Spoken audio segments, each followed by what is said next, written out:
ये कहां तक सही है? उन्होंने भी देना, राजीनामे जरूरत नहीं है। ದಕ್ಷಿಣ ದಂಗಲಿಗೆ ಸ್ವಾಗತ. ನಾನು ಯಶವಂತ್. ದಾವಣಗೆರೆ ದಕ್ಷಿಣ ವಿಧಾನಸಭಾ ಕ್ಷೇತ್ರದ ಉಪಕದನದಲ್ಲಿ ಕಾಂಗ್ರೆಸ್ಗೆ ಆರಂಭಿಕ ಹಂತದಲ್ಲೇ ಬಂಡಾಯದ ಬಿಸಿ ಮುಟ್ಟಿದೆ. ಕಾಂಗ್ರೆಸ್ ಅಭ್ಯರ್ಥಿ ಸಮರ್ಥ ಶಾಮನೂರಿಗೆ ಆರಂಭಿಕ ಹಂತದಲ್ಲೇ ಬಂಡಾಯದ ಬಿಸಿ ಮುಟ್ಟಿರುವಂಥದ್ದು. ಅಲ್ಪಸಂಖ್ಯಾತರು ಅಭ್ಯರ್ಥಿಯ ವಿರುದ್ಧ ಆಕ್ರೋಶವನ್ನು ವ್ಯಕ್ತಪಡಿಸಿದ್ದಾರೆ. ಶಾಮನೂರು ಕುಟುಂಬಕ್ಕೆ ಯಾವುದೇ ಕಾರಣಕ್ಕೂ ಟಿಕೆಟ್ ಕೊಡಬಾರ್ದು ಅಂತೇಳಿ ಒಂದು ಸಭೆ ಮೇಲೆ ಸಭೆಯನ್ನು ಮಾಡ್ತಾ ಇದ್ದಾರೆ ಅಲ್ಪಸಂಖ್ಯಾತರು. ಅದ್ರ ಬಗ್ಗೆ ಒಂದು ಕಡೆ ಸುದ್ದಿಯನ್ನು ಬ್ರೇಕ್ ಮಾಡ್ತಿದ್ದಾರೆ. ಬ್ರೇಕಿಂಗ್ ಏನು ನೋಡ್ತಾ ಹೋಗೋಣ. ದಾವಣಗೆರೆ ದಕ್ಷಿಣದಲ್ಲಿ ಟಿಕೆಟ್ಗಾಗಿ ಮುಸ್ಲಿಂ ಸಮುದಾಯದವರು ಬಿಗಿಯಾಗಿ ಪಟ್ಟನ್ನು ಹಿಡಿದಿದ್ದಾರೆ. ರಾಜ್ಯ ಉಸ್ತುವಾರಿ ಸುರ್ಜೇವಾಲಾ ಜೊತೆ ಮೈನಾರಿಟಿ ಲೀಡರ್ಸ್ ಇವತ್ತು ಸಭೆಯನ್ನು ಮಾಡ್ತಿದ್ದಾರೆ ಬೆಂಗಳೂರಿನಲ್ಲಿ. ಇತ್ತ ದಾವಣಗೆರೆಯಲ್ಲಿ ಸಭೆ ಮೇಲೆ ಸಭೆ ನಡೆಸ್ತಿರೋ ಮುಸ್ಲಿಂ ಮುಖಂಡರು ಯಾವುದೇ ಕಾರಣಕ್ಕೂ ಶಾಮನೂರು ಕುಟುಂಬಕ್ಕೆ ಕ್ಷೇತ್ರವನ್ನು ಬಿಟ್ಟು ಕೊಡದಿರಲು ಮುಸ್ಲಿಂ ಮುಖಂಡರು ನಿರ್ಧಾರವನ್ನು ಮಾಡಿದ್ದಾರೆ. ಅಖ್ತರ್ ರಜಾ ಸರ್ಕಲ್ನಲ್ಲಿ ಸೇರಿದ್ದ ಗುಂಪು ಸಭೆಯಲ್ಲಿ ಮುಖಂಡರು ತೀರ್ಮಾನವನ್ನು ಮಾಡಿದ್ದಾರೆ. ಹಳೆ ದಾವಣಗೆರೆ ಭಾಗದಲ್ಲಿರುವ ಅಖ್ತರ್ ರಜಾ ವೃತ್ತದಲ್ಲಿ ತಡರಾತ್ರಿ ಸಭೆ ನಡೆದಿದೆ.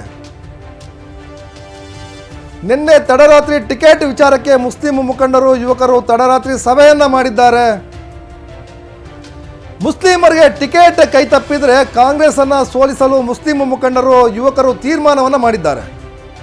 ರಂಜಾನ್ ಮುಗಿದ ತಕ್ಷಣ ನೂರಾರು ಜನ ಏಕಕಾಲಕ್ಕೆ ನಾಮಿನೇಷನ್ ಹಾಕಿ ಅಂತೇಳಿ ಸಲಹೆಯನ್ನು ಕೊಟ್ಟಿದ್ದಾರೆ. ಅದೇನಾಗುತ್ತೋ ಹಾಗೇ ಬಿಡಲಿ ನೋಡೋಣ ಅಂತೇಳಿ ಮುಸ್ಲಿಂ ಮುಖಂಡರು ಕರೆಯನ್ನು ಕೊಟ್ಟಿರುವಂಥದ್ದು. ಕಾಂಗ್ರೆಸ್ ಹೈಕಮಾಂಡ್ಗೆ ಬಿಸಿ ಮುಟ್ಟಿಸೋಣ ಅಂತ ಮನ್ಸೂರ್ ಅಲಿ ಕರೆಯನ್ನು ಕೊಟ್ಟಿದ್ದಾರೆ. ಕಾಂಗ್ರೆಸ್ ಟಿಕೆಟ್ ಘೋಷಣೆಗೂ ಮುನ್ನವೇ ಬಂಡಾಯದ ಬಿಸಿ ಎದುರಾಗಿದೆ ಕಾಂಗ್ರೆಸ್ ಅಭ್ಯರ್ಥಿಗೆ. ಇವತ್ತು ಸಮರ್ಥ ಶಾಮನೂರು ಅಧಿಕೃತವಾಗಿ ನಾಮಿನೇಷನ್ ಮಾಡಲಿಕ್ಕೆ ಮುಂದಾಗಿದ್ದಾರೆ. ಸಾಂಕೇತಿಕವಾಗಿ ಇವತ್ತು ಶುಕ್ರವಾರ ಸಮರ್ಥ ಶಾಮನೂರು ನಾಮಿನೇಷನ್ ಫೈಲ್ ಮಾಡ್ತಾ ಇದ್ದಾರೆ.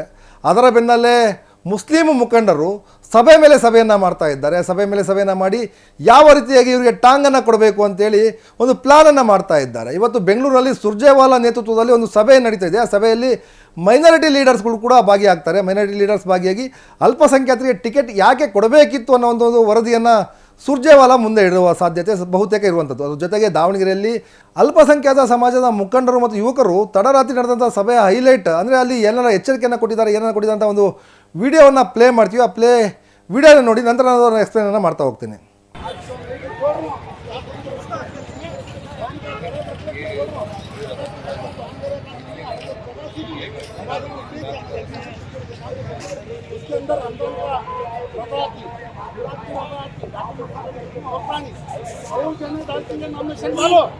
अगर टिकट हमें रखने को मिले सौ जने को जमा को कांग्रेस पार्टी काम करो बोले हमारी सुनाई।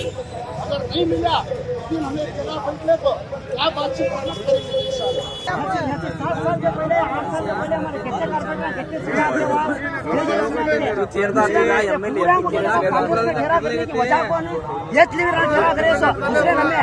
आज इन लीडर है ना, हमने नहीं दिया तो सीट है ना कांग्रेस के पीछे ठेर फिंगर बोले ये कहां तक सही है? ये कहां तक सही है? बोलो ये कहां तक सही है? ये उन्होंने भी देना, राजीनामे जरूरत नहीं है। उनके घर क्या स्थिति चल रही नहीं है, ना उधर मिले ना क्या भी मिले उनको। राजीनामे देने लगाना था लास्ट को, जब बड़ापन करके रखी सीटों के ऊपर।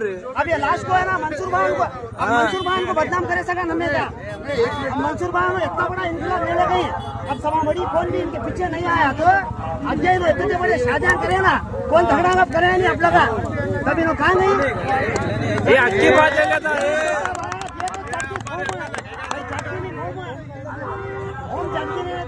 नहीं, इसके बारे में बात करना हुआ तुम्हें, इसके बारे में है ना सुनाना। क्या बोले बोला नौजवान चापलूसी करती, नौजवान कब चापलूसी करे? लीडर गया तो जिसके पीछे नौजवान गया तो खुद भी नौजवान गया नहीं, मल्ली के घर को नौजवान गया नहीं, गया सो आज जो लीडर है ना इनकलाब ले लेगा वो घर में जाकर बैठा हमें रोड को अड्डा ले रही। ನಿನ್ನೆ ಸಂಜೆ ವೇಳೆಗೆ ಸಮರ್ಥ ಶಾಮನೂರಿಗೆ ಟಿಕೆಟ್ ಫೈನಲ್ ಆಗಿದೆ.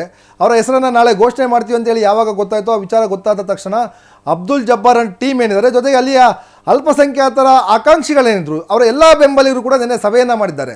ಸಭೆಯನ್ನು ಮಾಡಿ ಈ ಬಾರಿ ಅದೇನಾಗುತ್ತೋ ಹಾಗೇ ಬಿಡಲಿ, ಕಾಂಗ್ರೆಸ್ ಅಲ್ಪಸಂಖ್ಯಾತರಿಗೆ ಟಿಕೆಟನ್ನು ಕೊಡಬೇಕು. ಒಂದು ವೇಳೆ ಶಾಮನೂರು ಸಮರ್ಥಿಗೆ ಟಿಕೆಟನ್ನು ಕೊಟ್ಟಿದ್ರೆ ಅಥವಾ ಶಾಮನೂರು ಫ್ಯಾಮಿಲಿಗೆ ಟಿಕೆಟನ್ನು ಕೊಟ್ಟರೆ ನಾವು ಸೋಲಿಸೋಣ ಅನ್ನುವಂಥದ್ದು ಪಣವನ್ನು ತೊಟ್ಟಿದ್ದಾರೆ ಅಲ್ಲಿಯ ಮುಸ್ಲಿಂ ಮುಖಂಡರು ಮತ್ತು ಯುವಕರು. ಅದ್ರ ಜೊತೆಗೆ ನಾವೆಲ್ಲರೂ ಸೇರಿ ಒಂದು 100-150 ಜನ ನಾವು ನಾಮಿನೇಷನ್ ಹಾಕೋಣ ಅಲ್ಪಸಂಖ್ಯಾತರು.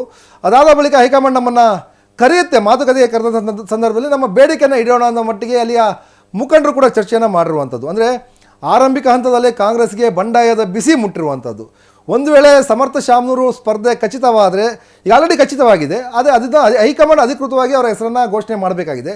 ಘೋಷಣೆ ಆದ ಬಳಿಕ ಮುಸ್ಲಿಮರು ಅಲ್ಲಿಯ ಅಲ್ಪಸಂಖ್ಯಾತ ಮುಖಂಡರು ಯಾವ ರೀತಿಯ ನಿರ್ಧಾರವನ್ನು ತೆಗೆದುಕೊಳ್ತಾರೆ ಅಂತ. ಯಾಕಂದರೆ ಸಾಕಷ್ಟು ದಿನಗಳಿಂದ ಅವರ ಬೇಡಿಕೆ ಇದೆ, ದಕ್ಷಿಣ ಕ್ಷೇತ್ರದಲ್ಲಿ ನಮಗೆ ಟಿಕೆಟನ್ನು ಕೊಡಬೇಕು, ಈ ಬಾರಿ ನಾವು ಸ್ಪರ್ಧೆ ಮಾಡಲೇಬೇಕು ಅಂತೇಳಿ. ಆದರೆ ಸಮರ್ಥ ಶಾಮನೂರರ ಹೆಸರು ಕೇಳಿಬಂದಿರೋ ಕಾರಣದಿಂದ, ಅವರು ಇವತ್ತು ನಾಮಿನೇಷನ್ ಮಾಡ್ತಿರೋ ಕಾರಣದಿಂದ ಮುಸ್ಲಿಂ ಮುಖಂಡರು ಒಂದು ತೀರ್ಮಾನವನ್ನು ತೆಗೆದುಕೊಳ್ಳೋ ಸಾಧ್ಯತೆ ಇದೆ. ಒಂದು ವೇಳೆ ಹೈಕಮಾಂಡ್ ಸಂಧಾನಕ್ಕೆ ಏನಾದರೂ ಮುಸ್ಲಿಂ ಮುಖಂಡರು ಸಂಧಾನಕ್ಕೆ ಒಳಗಾಗದೇ ಹೋದರೆ, ಅಥವಾ ಅವರು ಬೇಡಿಕೆಯನ್ನು ಹೈಕಮಾಂಡ್ ತೀರಿಸದೇ ಹೋದರೆ, SDIP ಅಥವಾ ಬೇರೆ ಪಕ್ಷದವರಿಗೆ ಅಥವಾ ಬೇರೆ ವ್ಯಕ್ತಿಗಳಿಗೆ ಸಪೋರ್ಟ್ ಮಾಡೋದು ಸಾಧ್ಯತೆ ಇರುವಂಥದ್ದು ದಕ್ಷಿಣ ಕ್ಷೇತ್ರದಲ್ಲಿ ಸದ್ಯದ ಪರಿಸ್ಥಿತಿಯಲ್ಲಿ ಕಂಡು ಬರ್ತಾ ಇರುವಂಥದ್ದು. ಹಾಗಾಗಿ ಸಮರ್ಥ ಶಾಮನೂರಿಗೆ ಆರಂಭಿಕ ದಿನದಲ್ಲೇ, ಮೊದಲ ದಿನದಲ್ಲಿ ಬಂಡಾಯದ ಬಿಸಿ ಕಂಡು ಬಂದಿದೆ. ಇದು ನೋಡೋಣ ಡೇ ಬೈ ಡೇ ಯಾವ ರೀತಿಯಾಗಿ ಡೆವಲಪ್ಮೆಂಟ್ ಆಗ್ತಾ ಹೋಗುತ್ತೆ ಅಂದರೆ, ಯಾಕಂದರೆ ರಾಜಕೀಯದಲ್ಲಿ ಯಾವುದು ಕೂಡ ಶಾಶ್ವತ ಅಲ್ಲ. ಇವತ್ತು ಬಂಡಾಯ ಇದ್ದಿರುವಂಥವ್ರು ನಾಳೆ ಸಮಾಧಾನ ಆಗ್ತಾರೆ. ಜೊತೆಗೆ ಯಾರೆಲ್ಲ ಇವತ್ತು ಆರೋಪ ಪ್ರತ್ಯಾರೋಪವನ್ನು ಮಾಡಿದ್ರು ಎಲ್ಲ ಜೊತೆಯಾಗೇ ಚುನಾವಣೆ ನಡೆಸುವಂತಹ ಸಾಕಷ್ಟು ಸನ್ನಿವೇಶಗಳನ್ನು ನೀವು ನೋಡಿದ್ವಿ. ಹಾಗಾಗಿ ಆರಂಭಿಕ ಹಂತದಲ್ಲಿ ಮುಸ್ಲಿಮರು ಒಂದು ಬಂಡಾಯದ ಬಿಸಿಯನ್ನು ಕಾಂಗ್ರೆಸ್ ಅಭ್ಯರ್ಥಿಗೆ ತೋರಿಸ್ತಾ ಇದ್ದಾರೆ. ನೆಕ್ಸ್ಟ್ ಅವರು ಕಾಂಗ್ರೆಸ್ಗೆ ಸಪೋರ್ಟ್ ಮಾಡ್ತಾರೋ ಅಥವಾ ಬೇರೆ ಯಾವ್ದಾದ್ರು SDIP ಅಥವಾ ಬೇರೆ ಯಾವುದೋ ಅಲ್ಪಸಂಖ್ಯಾತ ವ್ಯಕ್ತಿಯನ್ನು ಬಂಡಾಯವಾಗಿ ನಿಲ್ಲಿಸ್ತಾರೋ, ಅದೆಲ್ಲವೂ ಕೂಡ ನಾವು ಒನ್ ಕನ್ನಡ ನ್ಯೂಸ್ನಲ್ಲಿ ಪ್ರತಿ ಚುನಾವಣೆಯ ಅನಾಲಿಸಿಸ್ನಲ್ಲಿ ನಾವು ಅಪ್ಡೇಟನ್ನು ಮಾಡ್ತಾ ಹೋಗ್ತೀವಿ. ಎಸ್, ಅಲ್ಲಿವರೆಗೂ ನೋಡ್ತಾ ಇರಿ ಒನ್ ಕನ್ನಡ ನ್ಯೂಸ್.